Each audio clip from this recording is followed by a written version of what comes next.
I'm the author of Izzy's story, The Mill and Beyond, and I'm reading a chapter to Cello, a 6-month-old little dog who needs a home. He is a very excitable little guy, and he has tons of energy. Please consider Cello from Serenity Animal Hospital for a rescue dog that you can bring to your home and enjoy.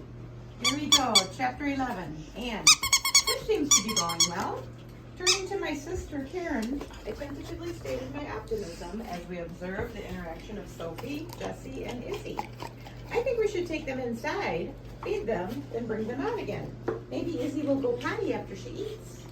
I picked up Izzy. Karen, Sophie, and Jessie followed us back in the house. At another open-top, short fence unit sat in the back half of the family room, a long room of about 33 feet. The front half of the family room served as the socializing area around the television. The back half was devoted to the dog's crates. There were only 2 of them, and both crate doors were propped open. A soft dog bed was placed in each.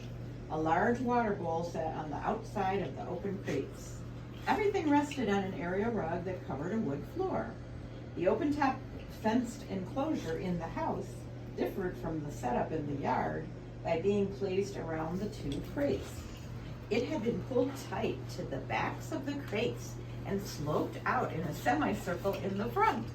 This created extra space 2 feet out from the open crate doors. The door to the fencing surrounding the crates was closed and latched.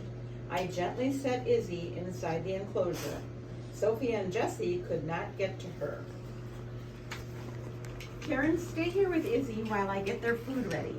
Karen bent from the waist to softly pet Izzy's head as she crooned into her in quiet tones. Jessie and Sophie ran around the family room.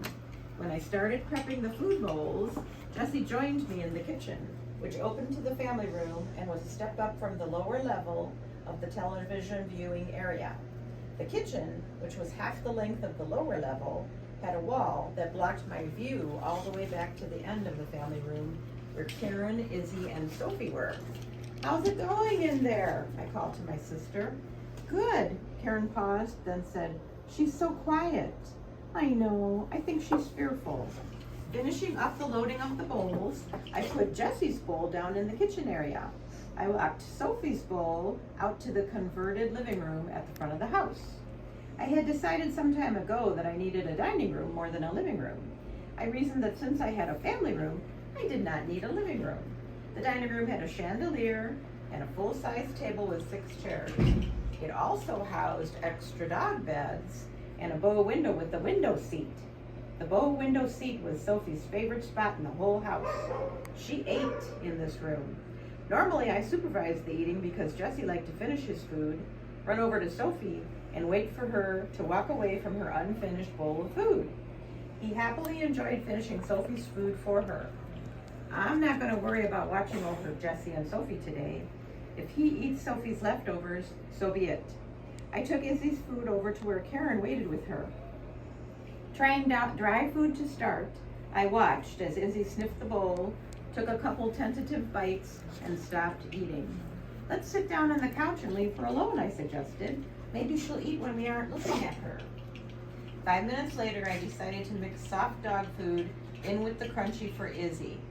Licking all the soft food up and leaving the dry, Izzy seemed to finish. "Okay, everybody out."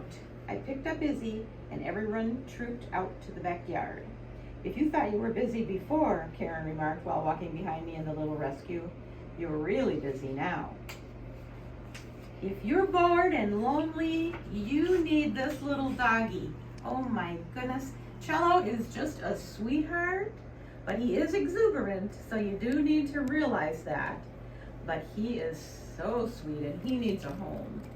Please consider contacting Serenity Animal Hospital in Sterling Heights, Michigan, and please think about adopting little Cello. Thank you. See you again.